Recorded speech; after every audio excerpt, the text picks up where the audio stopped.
Hi everyone. So we move on to week 6, and in this week we will discuss about the Theravada traditions, Mahayana traditions, and so forth. Let me share with you. Here are the paths that Buddhism spread from India to Tibet, to China, to Korea, Japan, Vietnam, as is on the north side, on the south side, it spread to Sri Lanka, Burma, Thailand, Laos, Cambodia. So here is the color for Mahayana and Theravada traditions. That's where Buddhism spread to. And here are the countries that are prevalence in Theravada traditions. Myanmar nowadays, Burma, Thailand, Laos, Cambodia, and Sri Lanka. Another one, you can see this. So now in Sri Lanka, there's about 70% of populations is Buddhist, and in Myanmar or Burma it's about 90%, Thailand is 90%, Cambodia 96%. So like I discussed in the last times, especially last week, after the second Buddhist Council, so Buddhism start to split up between the Theravada and the Mahasangika, and to the third Buddhist Council that were organized by the King Ashoka. Eventually, Theravada traditions is more prevalent, and after that council, King Ashoka sent 9 delegations to 9 different regions around India, as well as the far east and far west of India we discussed before. So today we just focus on talking about the basic Theravada belief,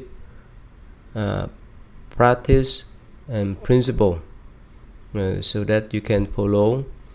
So Thera, that means elder. Vadas together is just the way of the Thera, or the way of the elders, the conservative traditions. So this school try to remain closer to the original teaching of Buddha. So they emphasize on how to preserve the Buddha teaching in the original teaching, and they regard the Buddha as a man who have attained enlightenment, and it's quite different that they don't regard, even in the Mahayana tradition too, we don't regard the Buddha as a supreme God, but the enlightened one, the awakening one, the one that provides us the teaching and the path for us to follow. So in the previous weeks we talk about the miracles of the Buddhas, and we recognize as for any awakened beings, they have those kind of power or skill because of their pure mind. And everyone has that kind of a special skill or a second power of these second eyes, second ears, and so forth. They can see far distant, million or even billion miles away, or they can hear that far too. So that come from their practice. It's not been blessed or given by any supreme God or any one that bestow to them, but they can attend to that state of mind. They can develop that skill, and everyone can have that skill if we can purify our mind. So the way of the Theravadas, based on the Four Noble Truths that we discussed before, the truth of suffering, the cause of suffering, the cessation of suffering, and the path to end the suffering. That includes the Eightfold Paths that we discussed before. Let me share with you the Four Noble Truths and the Eightfold Paths.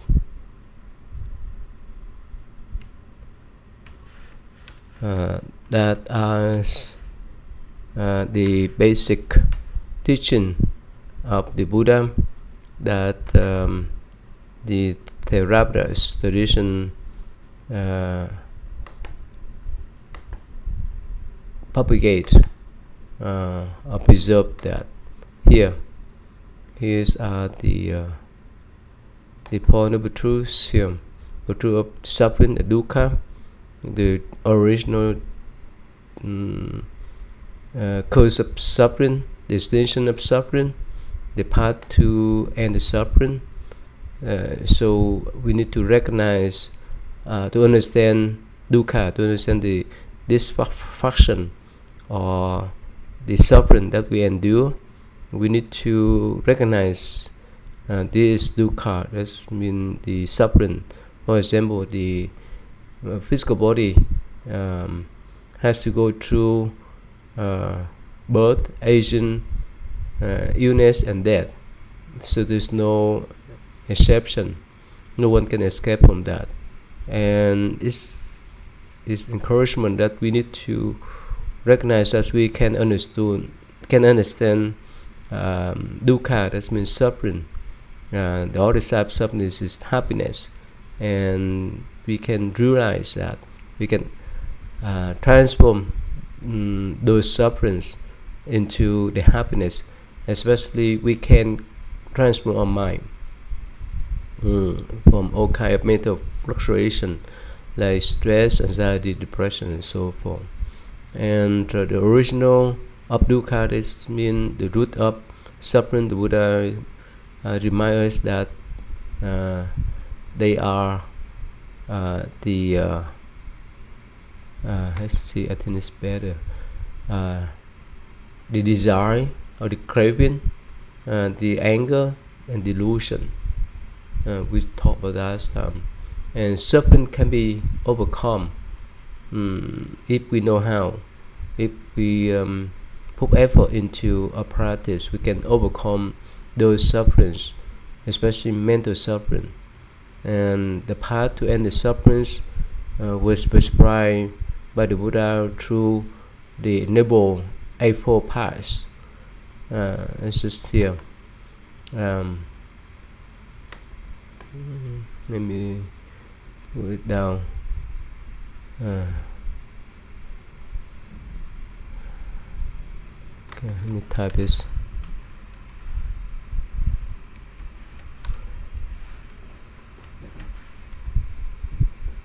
This one here. Yeah. Okay, so the first one is the truth of suffering. Second one is the cause of suffering. The third is cessation of suffering. The fourth is the path to end the suffering. There's Noble Eightfold Paths, include wisdom, ethical conduct, and mental discipline that I discussed before, and even you can see right here too. So we talk about right views, right intention. That's belong to the wisdom part. We can change that. We can correct our views. We can correct our intention, and eventually it will affect to how we speak, how we talk, how we act, and how we conduct ourselves in life. But without my training of right mindfulness and right concentration as well as right effort, it's not easy for us to transform our mind. So those are the basic principles of the Theravada traditions. And beside that, we have what we call 12 cleanse condition, or to cleanse up dependent origination, and it's based upon the teaching that in the past life we have some type of delusion. Because of those delusion, we raise some type of karmas, and after we pass away, those karma will move on in the form of consciousness to our next life, and that's not the next one, the next life. And when we have the next life, we have name and form, the body and the mind. And when we have the body and mind, we have six sense organ, and the eyes, ears, the nose, the tongue, the body, and the mind. And as much as we have the six sense organs, we have contact. For example, we open our eyes, we see the flowers, we see the car move around, and so forth. With the contact, we have some type of feeling, good feeling, bad feeling, good sensation, bad sensation, and so forth. Like when we consume a piece of ice cream, we feel good. We have good feeling about that piece of ice cream. But let's say when we bite a hot pepper, it's so hot, it's burn our tongue. We don't have good feeling about it, and because of good feeling, we have attachment. That's what desire is about. I like ice cream because it made me happy, made me feel good, and I want to have more. Because of this desire of craving, we want to have more. We want the processes. We want to buy more. We want to make more. And because of possession, we crave for the next one. We crave for our next assistant for the next life. And that's why birth, age, and death, that's future. From consciousness up to here, this is in present life. Let me give you one example. Like most of us, when we were born, when we were little, we were not get used of using computer or internet yet. But now, computer, internet, cell phone, iPad, and so forth are part of our life. We cannot depart from them. We check our email within few minutes, not talking about within few hours. We check our text message from our friends, and so forth, so many times per day, and we get used of them, and we cannot depart from them. But let's say what happened if somehow we drop the cell phone into the water. Of course, we cannot use that particular cell phone anymore, but doesn't mean that we give up to use the cell phone. We will find different cell phone to buy and use again. So do our next life.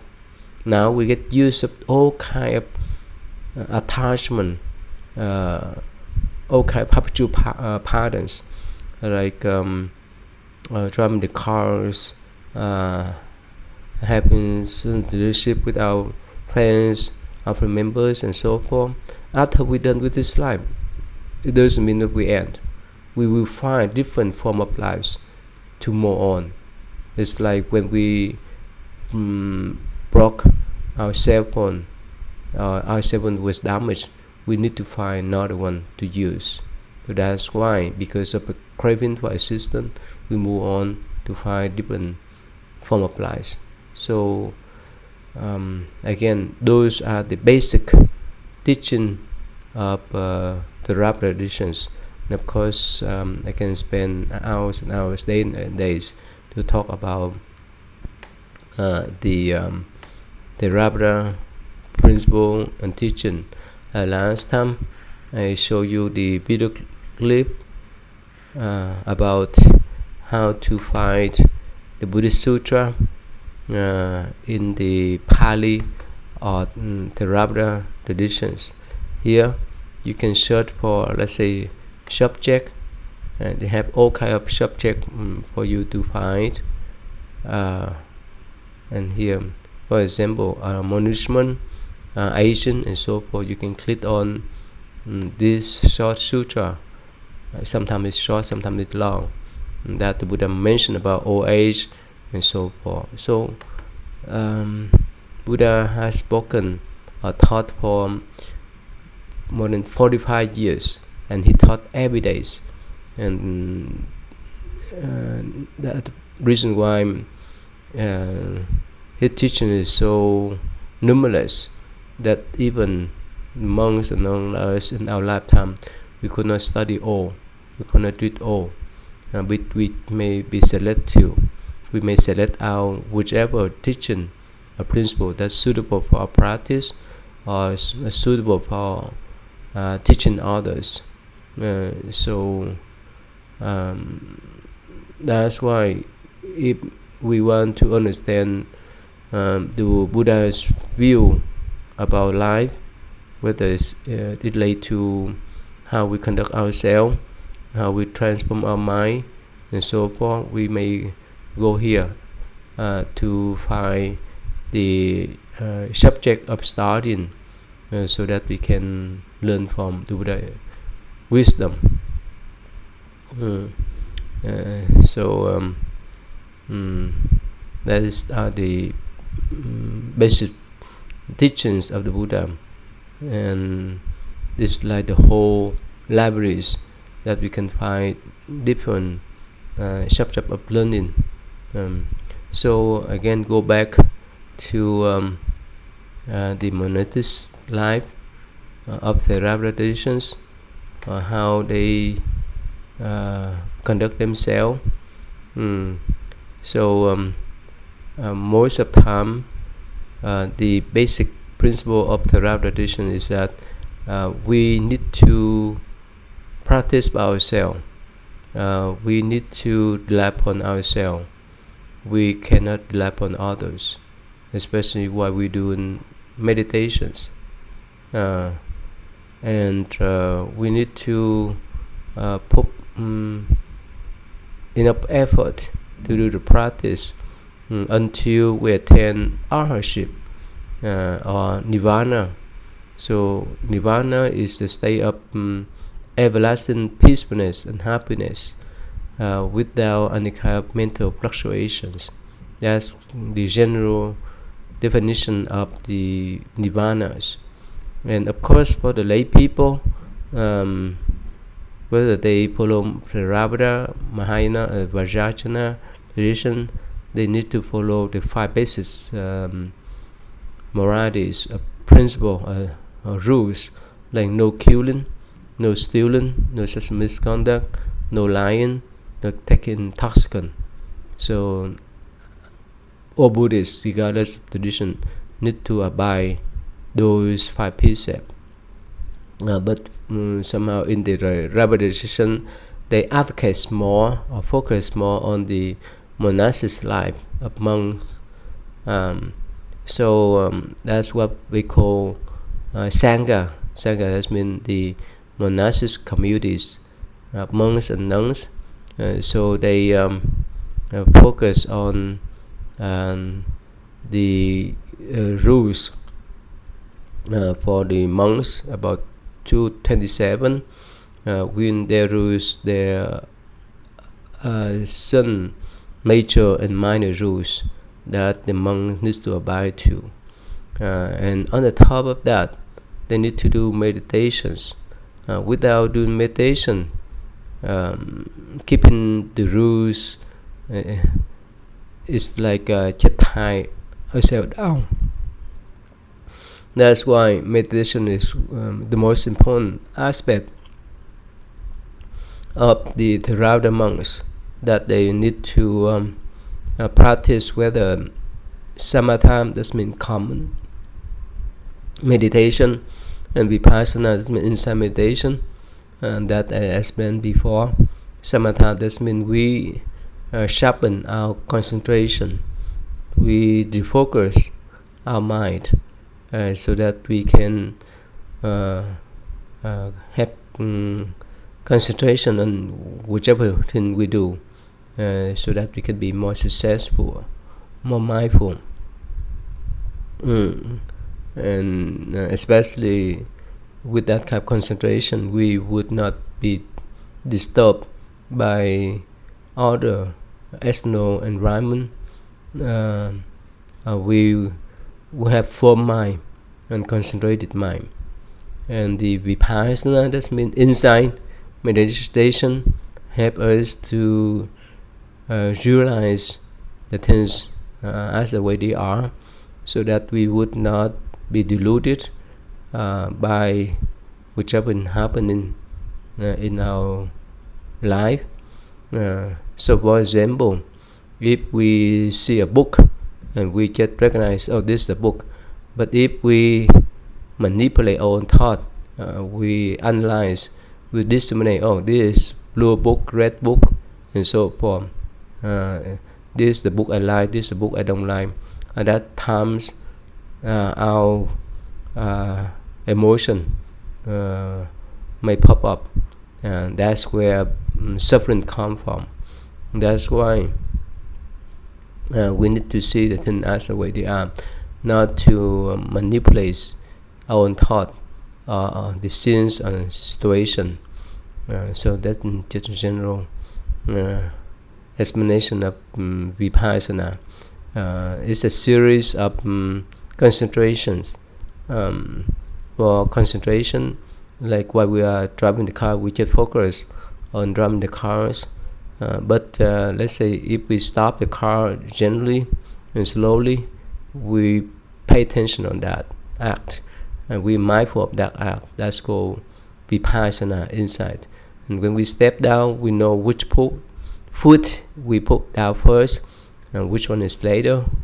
With that mindfulness, that's called insight meditation. And when we get into the house to consume food, we recognize how we sit down, how we put our food into our mouth, how we choose the food, and the sensation we can recognize. That is the mindfulness aspect of meditation. And for the lay people, usually they will bring the food to the temple, or last time I show you that the lay people, especially in Thailand, in Burma, Sri Lanka, and so forth, usually the lay people would stand in front of their house on the street to make offerings to the monks, to give the food to the monks. Let me share with you some video clip.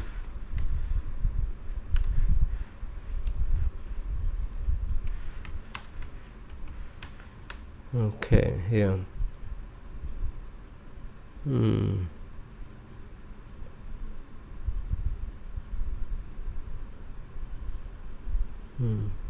Okay, let me share with you a short video clips so you can see how the people in here in Burma or Myanmar offer the food to the monk on the street or on the road.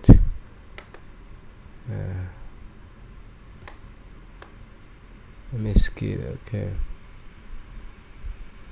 Here, the people stand on the road, and they took up the shoe to show respect, and they put the food into the bowl of those young novices. And so they leave the monastery before 6 a.m. So lay people, they cook the food first, and when they see the monk, they make that kind of offerings. That's how they support the monks, and even they bow down after they make those kind of offerings to show the respect. Okay, so here again the monk passed by the house to receive the food from this lady. So this kind of practice has been carried on for more than 2,000 years since the Buddha times. And of course those monks are not supposed to cook food at the monastery or temple. They just go out to receive the offerings from the lay people in that way.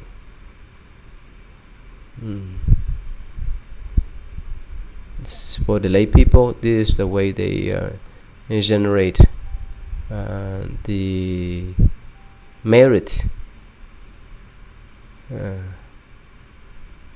Okay.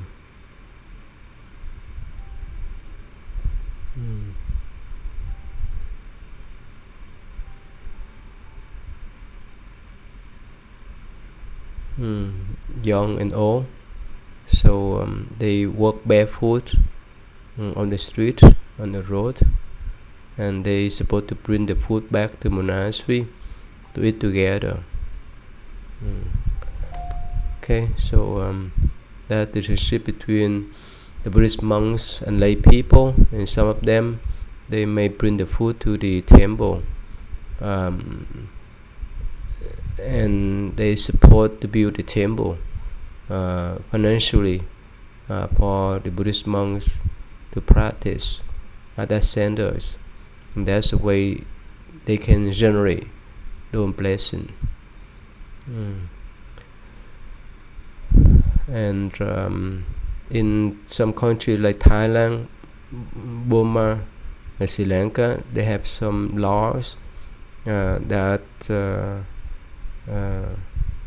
designate the government to protect the Buddhist monk. It's been for 1,000 years. They follow that type of relationship and connection between the Buddhist Sangha, Buddhist monks, and the government and the royal families. So let me show you some short video clips about how the Theravada monks live and practice by themselves. Okay, let me show you this so that we can be familiar with this tradition.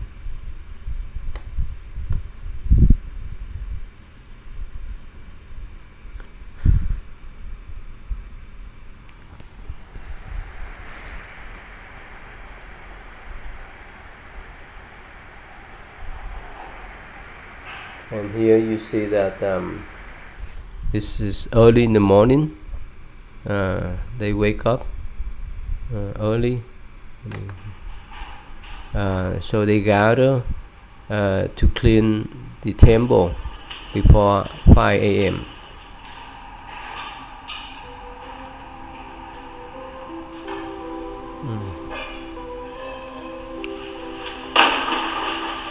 And they prepare for the morning chanting.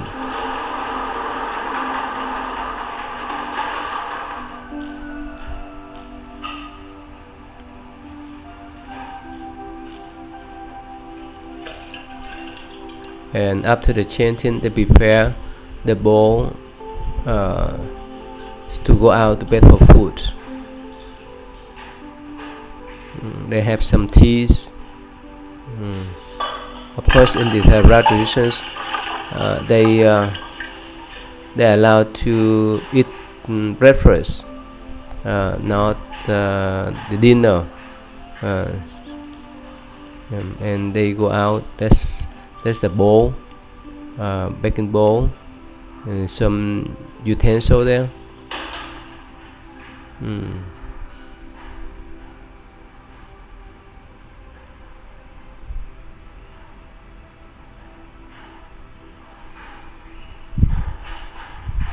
So here they pick up their bowl to go out beg for food on the street. That's what they call daily alms round in the village.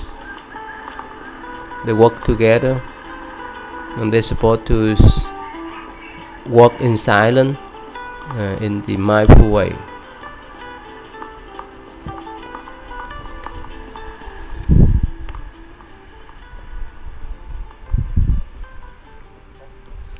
And here the lay people, they stand and wait for the monks to come and receive the offerings from them.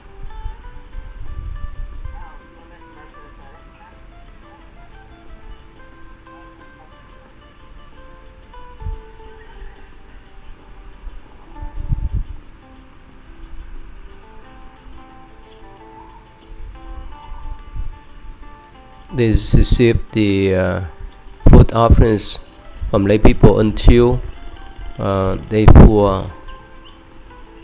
That the bowl are full. So they go house and house.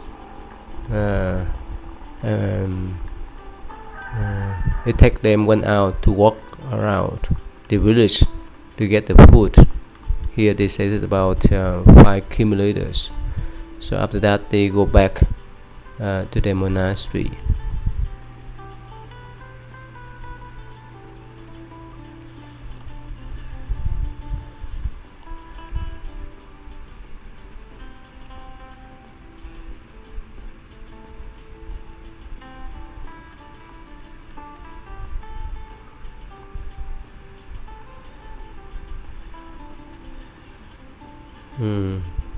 Buddhist monks, they walk barefoot, no sandal, no shoes. They can walk barefoot, and they get back to the monastery and share the food together.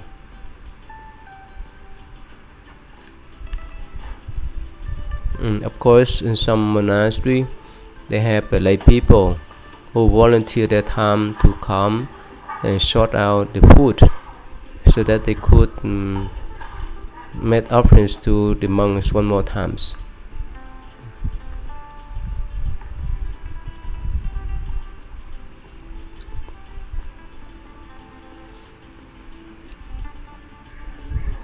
Before they consume the food, they do the prayer too, and they eat only 1 meal a day. They eat from their bowl with mix of food.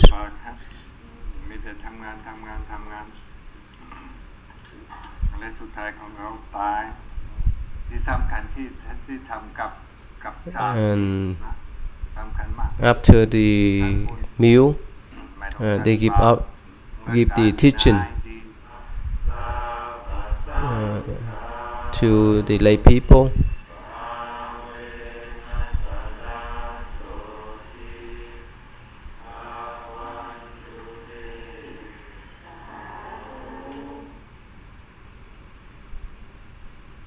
So of course, before eating, the monk contemplate their food, reflection of the purpose of eating.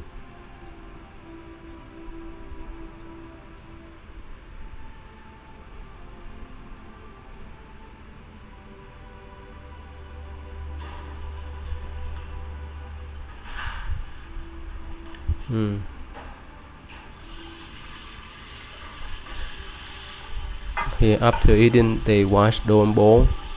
You see that each of them have the big bowl there.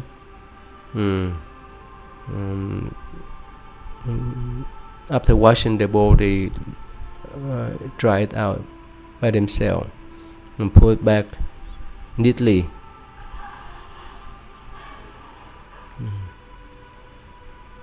And of course, they clean the whole by themselves with the help of lay people.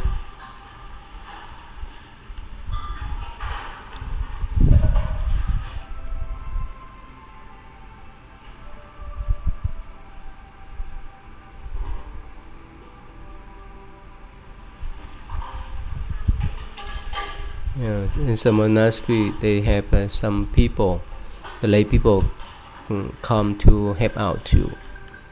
And here for this forest monk, they have only 3 ropes.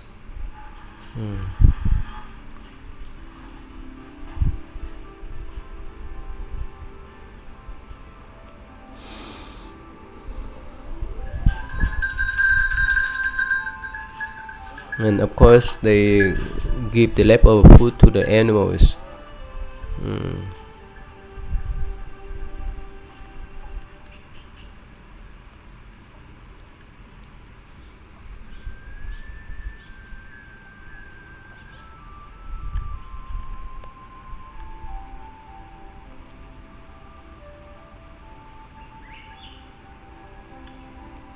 After eating the meal, they go back to their hut to clean up themselves and to practice meditation.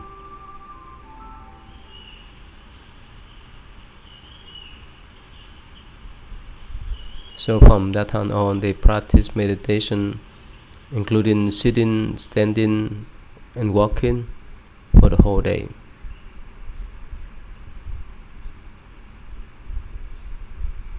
And this is the path for them to walk back and forth, to be mindful on every step they have.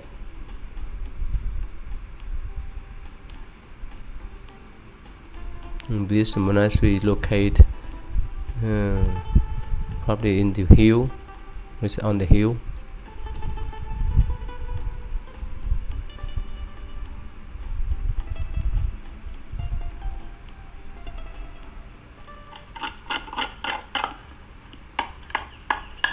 They wash and dye their robe too. So this is the wood that may give the colors for them to dye the robes.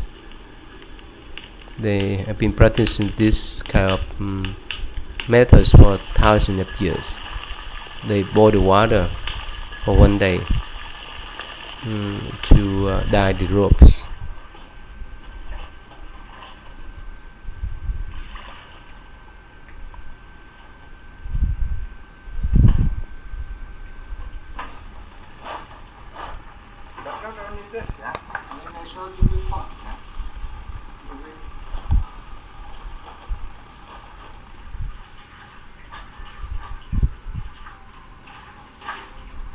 Anyway, so this clip is pretty long. Actually, they cut or shave the hair too, once per month.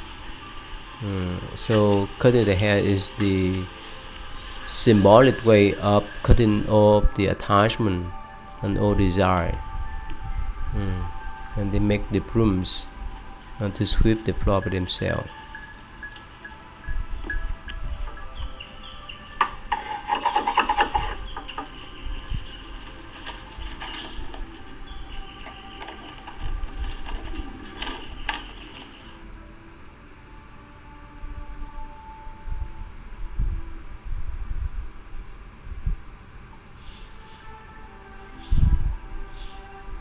So this is the afternoon.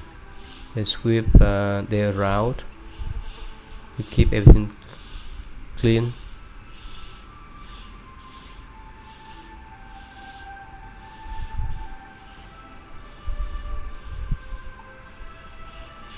And while they're sweeping, they be mindful. They should be mindful. So sweeping is considered as another practice of mindfulness. And of course, they have the practice to clean the public areas too, and to wash the bowl, the utensil.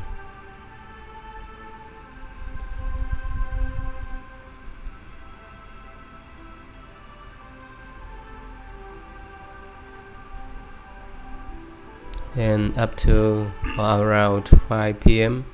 They have the most difficult thing is really when you tea catch your mind meal. going out to bring it back to the Buddha.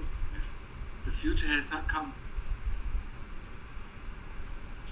อนาคตยังไม่มาอดีตผ่านไปแล้วเดี๋ยวนี้อยู่ในปัจจุบันแต่ทำไมของเราชอบอยู่ในอนาคต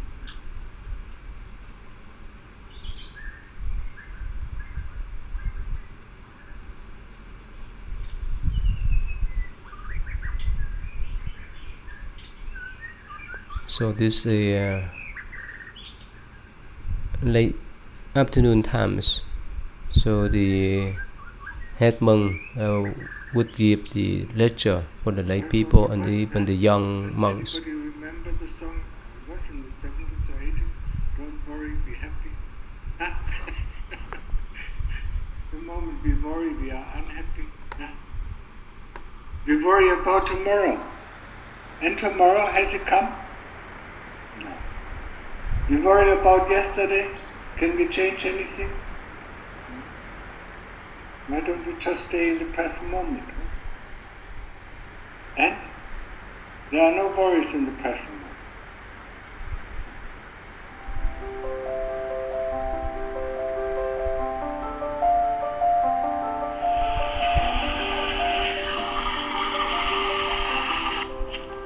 This is the evening times.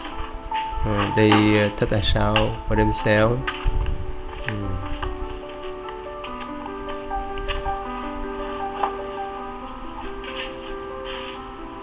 And they clean up by themselves.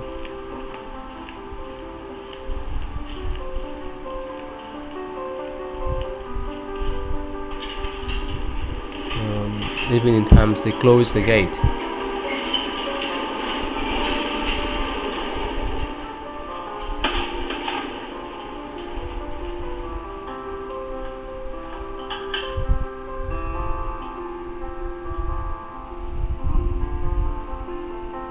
And every new full moon, they decide the monk rules to remind each other to live with in the Buddhist rules.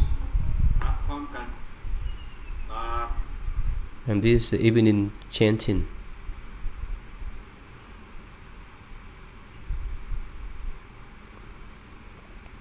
And lay people come and participate in this chanting too.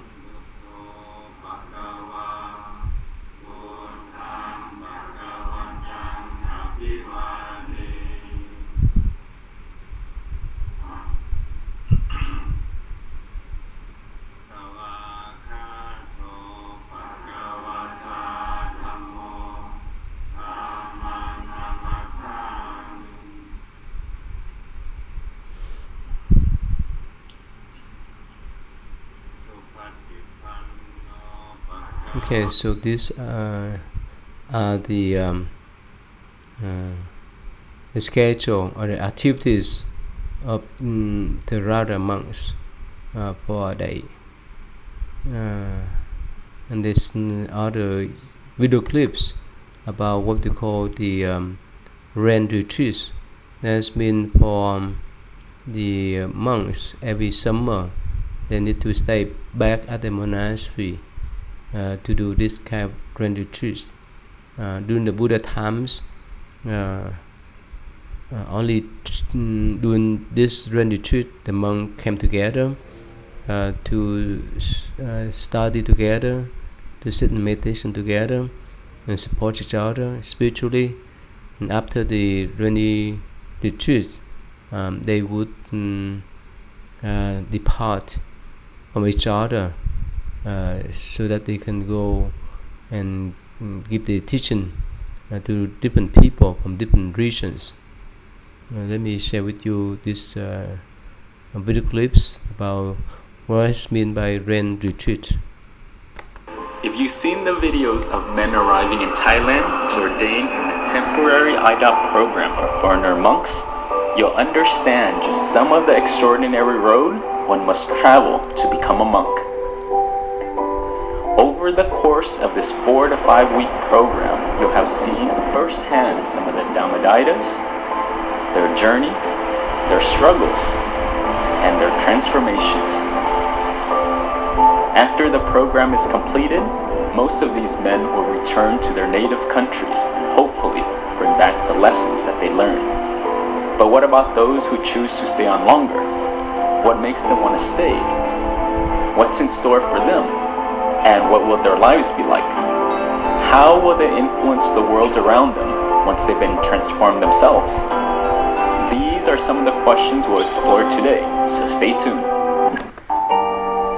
Upon touching down, they experience an utter culture shock.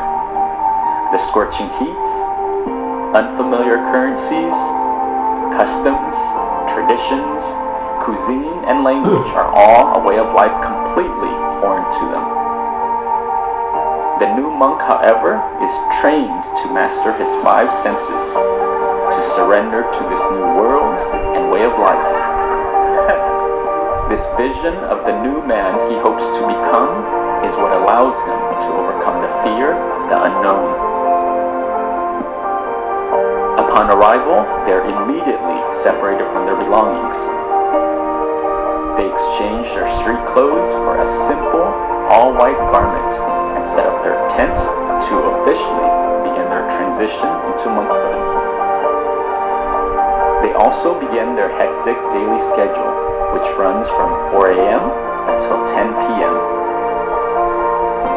Instruction is given on morning and evening chanting, ordination chanting, and bowing. The monks are bombarded with new information: how to eat, clean, shower, meditate, fold robes, and so much more. They're introduced to UG5 and experience the emotion of hair shaving ceremony, forgiveness ceremony, ordination day, temple tours, and a 2-week meditation retreat in Chiang Mai. This frenzy continues for 45 days, and then suddenly it ceases. As the program comes to a close, most of the men return back to their home country, while the remainder stay on and continue with their monkhood. These men officially transition into their first Pansa, or 3-month rains retreat.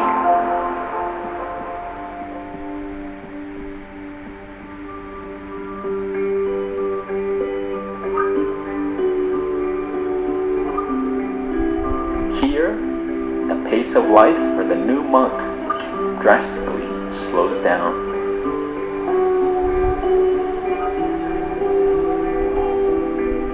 This monastic retreat is observed primarily in Buddhist communities in Southeast Asia. The Pansa is a time of rest and reflection following all the monks' work and training. This rains retreat is a cleansing of sorts, of body, mind, and spirit, which finds a parallel in the heavy rain that washes the earth in this part of the world.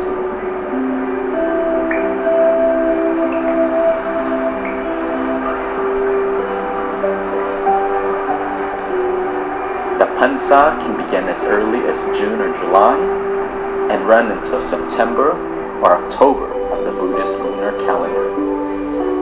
In either case, once it begins, the monks must remain in one place for the entire 3-month period.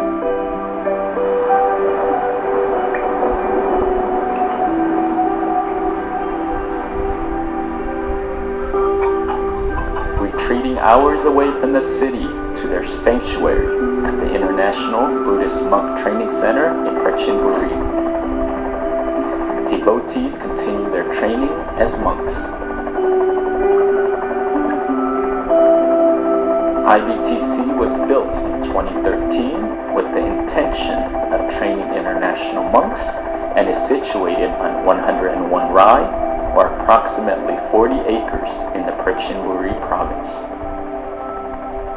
This advanced training facility balances modern touches, with solitude and silence. It features a school, beautiful meditation rooms, a library to study Dhamma, community sleeping areas, and individual kuti for new monks.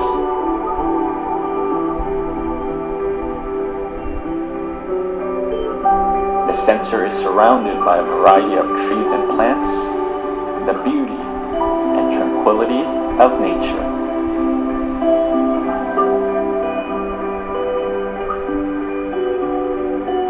A Buddhist monk is known in Pali language as a bhikkhu, meaning one who lives on alms. With their basic needs met, the international monks needn't worry about food, allowing them time to ponder and practice the Dhamma.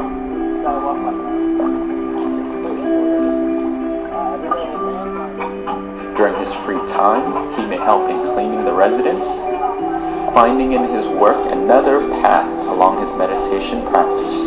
Okay, anyway, so it's similar to the previous video clips that I showed to you, and this during the Renin retreat. That's been 3 months of retreat for the one who dedicate their times in long periods of time as Buddhist monk. So that's one of the activities, and the other clip is similar too. And I want to share with you some the clip that may be funny, and actually in the Buddhist tradition, the little boys can be ordained as early as 7-year-old. So this is the video clips about the little monks falling asleep or sharing the joke with each other.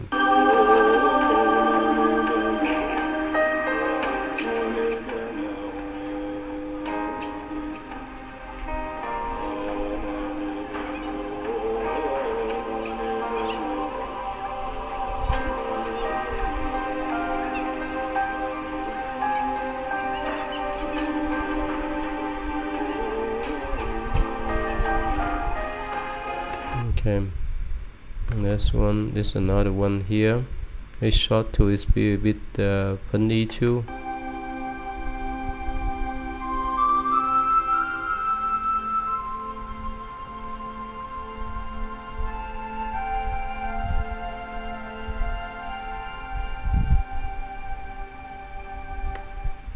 Again, in this tradition, probably this little boy is much younger than 7 then, and they still accept them into the training so that they can get used of the monastic lifestyle when they were little. Of course, because of the hard work and long study, that's why it's easy for them to fall asleep.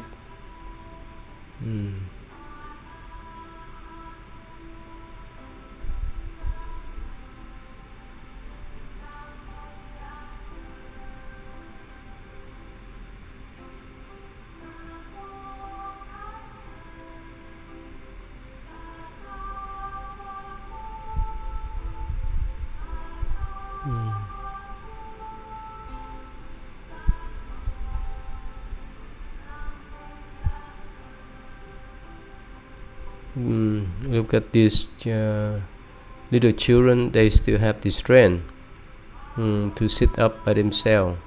Of course, for them, they're still young to do meditation, but that's a training for them when they were that young age. In Buddhist traditions, when we young, it's easy for us to understand the teaching than when we getting older. If we getting older, or the more we getting older, the harder for us to consume the knowledge or to take in the knowledge. So that's why it's better to receive the teaching when we are young. That's why in both Mahayana and Theravada traditions, we allow those young boys to join in the order temporarily, so that they can get use of this monastic lifestyle. And this is a bit longer, but it's similar activities like the old monks that we just watched. But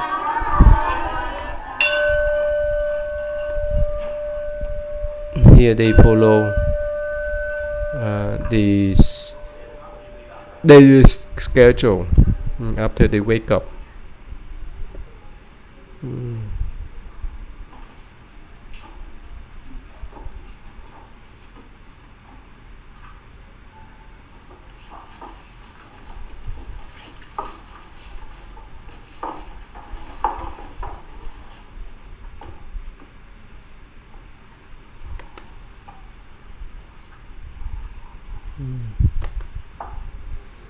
So this morning they have some kind of tea to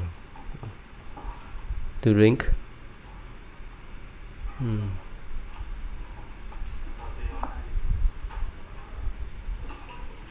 Anyway, since we have only a couple of minutes to go, let me summarize what I want to share with you today about the Theravada traditions. That they focus on individual practice to attain enlightenment, to attain nirvana. So they rely upon the self power, that you need to do the practice in order to transform your own mind, your mental affliction. There's no way other people can help you out except yourself. And that's why it's really focused on the personal spiritual developments. And you see those video clips that the monk would not cook, would not do any things like the lay people. They rely upon the lay people to support the food and the clothes and the place for them to stay to do the practice. So during the Buddha times and up to now, especially the Theravada traditions, they want to uphold and preserve that traditions. They are not supposed to keep money. They're not supposed to keep any luxury things. They are allowed to keep one bowl, 3 robes, and whenever they sick, of course they can receive the medicine from lay people. The lay people in those countries, they made offerings, the food to them. They build a temple for them to practice, and of course in return they could come to the temple to listen to the sermon of the monks. And of course in any tradition nowadays, you can see that whether they are the priest, the monk, the pastor, they do their job at the temple, at the churches, at their religious center, and in return the lay people, they come and support financially and materially. Of course the way how they support maybe varies, but the theme is similar. So the pastor, the monks, the priests, and the nuns supposed to focus their mind on spiritual paths and teach the lay followers. In meantimes, the lay followers supposed to help or support the monastic community, spiritual communities financially and materialists. So these are the mutual support between the secular people, that means lay people, and the spiritual communities. So it's prevalent in every traditions. But of course, in Theravada traditions, it's more specific that they rely upon the support of the lay people to bring or to offer the foods for them to survive in the daily basic. And of course, the lay people support them to build the monastery, for them to stay and practice meditation. In return, they come to the meditation hall or temple to seek the spiritual advice from those monks. And of course, it takes time for Buddhist monks and nuns to have some kind of awakenings or realizations. But with the effort that they put in every day, eventually they could achieve to that state of mind. They could purify their mental afflictions. So that's what relate to the Theravada traditions within Buddhism. So let me stop here, and I will continue to talk about Mahayana Buddhist tradition next time. Okay, see you then.